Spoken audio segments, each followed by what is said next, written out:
আজকে আমরা আলোচনা করব ৯টি জেলায় যে ভারী বৃষ্টিপাত হওয়ার সতর্কবার্তা জারি করেছে আবহাওয়া দপ্তর।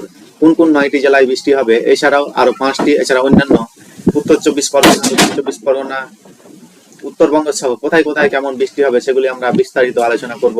চলুন বিস্তারিত জেনে নিই আজকের আজকে আমাদের এই প্রোগ্রামটি হচ্ছে হিন্দুস্তান টাইমস বাংলা থেকে নেওয়া হয়েছে। বলছে ৬ জেলায় ভারী বৃষ্টিপাত হবে, এছাড়া ৯টি জেলায় হালকা থেকে মাঝারি বৃষ্টিপাত হবে বলে জানিয়েছে আবহাওয়া দপ্তর। চলুন আমরা বিস্তারিত সেই প্রতিবেদনটি পড়ি।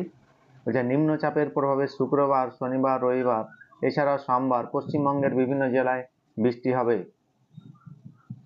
বলছে রাজ্যে ৬টি জেলায় ভারী বৃষ্টিপাত হবে, এছাড়াও সতর্কবার্তা জারি করা হয়েছে আরো ৯টি জেলায়।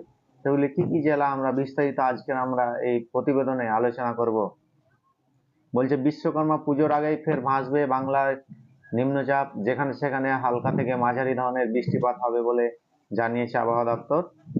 বলছে দক্ষিণবঙ্গে যে ৬টি জেলা রয়েছে, পশ্চিম মেদিনীপুর, ঝাড়গ্রাম, পুরুলিয়া, বাঁকুড়া, পশ্চিম বর্ধমান, বীরভূম, এছাড়া আরো ১-২টি জেলায় ৭০ থেকে ১১০ মিলিমিটার বেগে বৃষ্টিপাত হবে বলেছে আবহাওয়া দপ্তর। এছাড়া আরো ৬টি জেলায় হলুদ সতর্কবার্তা জারি করেছে। এছাড়া হুগলি, উত্তর চব্বিশ পরগনা, দক্ষিণ চব্বিশ